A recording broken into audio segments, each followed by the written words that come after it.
Young hero Pradeep Ranganath Telugu ప్రేక్షకులకు కూడా సుపరిచితుడే. Love today సినిమాతో తెలుగు ఆడియన్స్ ను పలకరించాడు ఈ కుర్ర హీరో. తమిళ్లో తెరకెక్కిన ఈ సినిమా తెలుగులోనూ విడుదలై మంచి విజయాన్ని అందుకుంది. కాగా ఈ కుర్ర హీరో ఇప్పుడు డ్రాగన్ సినిమాతో ప్రేక్షకుల ముందుకు రానున్నాడు. ఈ సినిమాను తెలుగులోనూ విడుదల చేయనున్నారు. ఈ క్రమంలో dragon cinema pre release event ను హైదరాబాద్ లో నిర్వహించారు. ఈ ఈవెంట్ లో ప్రదీప్ రంగనాథ్ తెలుగు మాట్లాడి ఆకట్టుకున్నాడు. అలాగే ఈ ప్రీ రిలీజ్ ఈవెంట్ కు గెస్ట్ గా దర్శకుడు హరీష్ శంకర్, నిర్మాత ఎస్కేఎన్ హాజరయ్యారు.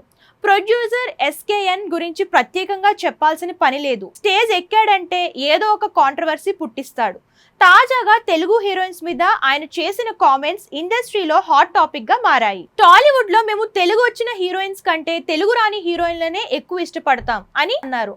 అంతేకాదు దానికి కారణం కూడా ఉందని చెప్పుకొచ్చారు. తెలుగు వచ్చిన అమ్మాయిలను ఎంకరేజ్ చేస్తే ఏమవుతుందో నాకు అనుభవం ఉందని అన్నారు. ఇక నుంచి నేను నా డైరెక్టర్ సాయి రాజేష్ తెలుగు రాని హీరోయిన్లని తీసుకోవాలని అనుకుంటున్నట్లు తెలిపారు. ఎస్కేఎస్ చేసిన వ్యాఖ్యలు బేబీ హీరోయిన్ వైష్ణవి చైతన్యను ఉద్దేశించే అంటూ నెటిజన్లు కామెంట్స్ చేస్తున్నారు. సాయి రాజేష్ దర్శకత్వంలో తెరకెక్కించిన బేబీ సినిమా ఎస్కేఎస్ నిర్మాతగా వ్యవహరించారు. అలాగే ఆ సినిమాలో తెలుగు అమ్మాయి వైష్ణవి చైతన్య హీరోయిన్ గా నటించింది. మరి ఎస్కేఎస్ కామెంట్స్ వైష్ణవిని ఉద్దేశించి చేసినవేనా లేక మరెవరైనా హీరోయిన్స్ గురించి అన్నారా అన్నది తెలియాల్సి ఉంది. దీనిపై ఎస్కేఎన్ క్లారిటీ ఇస్తారేమో చూడాలి.